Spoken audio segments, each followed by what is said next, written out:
Doctor Sanjay Jaiswal. बहुत बहुत धन्यवाद सभापति महोदय कि आपने इस इम्पोर्टेंट इशू पर मुझे बोलने का मौका दिया।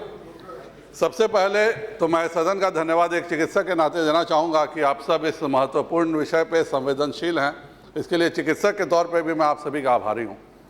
लेकिन मैं स्वास्थ्य मंत्री जी का ध्यान अपने ज़िले की ओर आकृष्ट कराना चाहूँगा। 4 साल पहले गोरखपुर में भी इसी तरह की एक महामारी फैली थी और सांसद होने के नाते हेल्थ स्टैंडिंग कमेटी में, चूँकि मेरा ज़िला और गोरखपुर ज़िले के बीच में केवल एक गंडक नदी का अंतर है और उसके बाद मेरा ज़िला शुरू हो जाता है, तो उस समय हम लोगों ने बहुत जोर दिया था कि चूँकि गोरखपुर में यह बीमारी इतने वृहद तौर पे है तो पश्चिम चंपारण जिला जो गोरखपुर ज़िले के साथ सटा हुआ है इसमें भी वैक्सीनेशन की सुविधा उपलब्ध कराई जाए। और मैं उस समय के माननीय मंत्री जी को धन्यवाद देना चाहूँगा कि उन्होंने हमारी बात मान ली और पश्चिम चंपारण जिले को भी वैक्सीनेशन के लिए उस समय उपलब्ध कराया और हमारे यहाँ वैक्सीनेशन पड़ा। और आज नतीजा यह हुआ है कि हम वर्चुअली मुजफ्फरपुर, पूर्वी चंपारण और गोरखपुर के बीच में एक सैंडविच जिला है, लेकिन आप गोरखपुर में इतने सुन रहे हैं कि इतने सारी मौतें हुई, पूर्वी चंपारण मुजफ्फरपुर में भी सुन रहे हैं कि सैकड़ों मौतें हुई, लेकिन पश्चिम चंपारण जिला इससे बचा हुआ। और मुझे जो सबसे बड़ा कारण लगता है इस जैपनीज एन्सेफेलाइटिस का, अपने ज़िले का पहला टीका मैंने खुद अपने हाथ से दिया था और मैंने देखा कि स्कूली बच्चों को और बाकी बच्चों को जरूर यह टीका लगे और इस बात का हम लोगों ने बहुत सीरियस सर्विलेंस किया।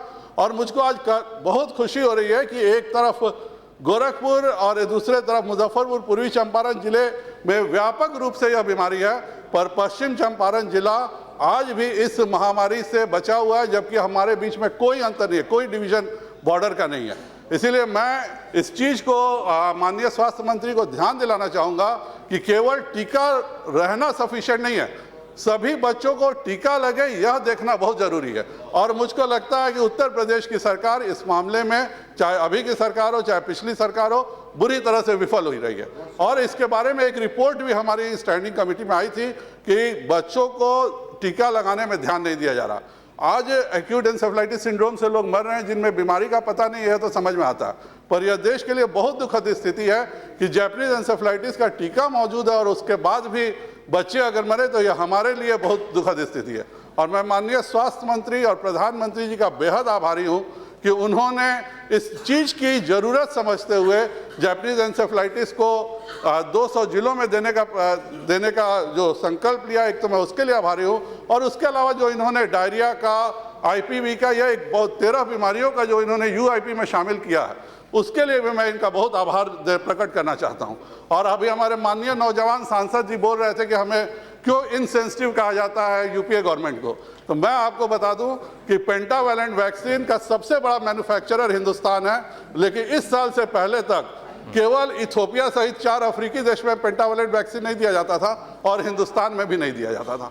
इसीलिए हम लोग जो कहते हैं कि इनसेंसिटिव है, उसका भी एक कारण होता है। मैं माननीय मंत्री से अनुरोध करूंगा कि टीका तो उपलब्ध कराएं और अगर थोड़ा सा भी हम गलती कर गए तो इसका जब म्यूटेंट स्ट्रेन शुरू हो जाएगा तो हम फिर कुछ भी नहीं कर पाएंगे। इसीलिए पूरे हिंदुस्तान में यह एक साथ लागू करें और इस तरह से लागू हो कि यह बीमारी पोलियो और स्मॉल पॉक्स की तरह हमेशा के लिए समाप्त हो जाए। बहुत बहुत आपका धन्यवाद चेयरमैन साहब।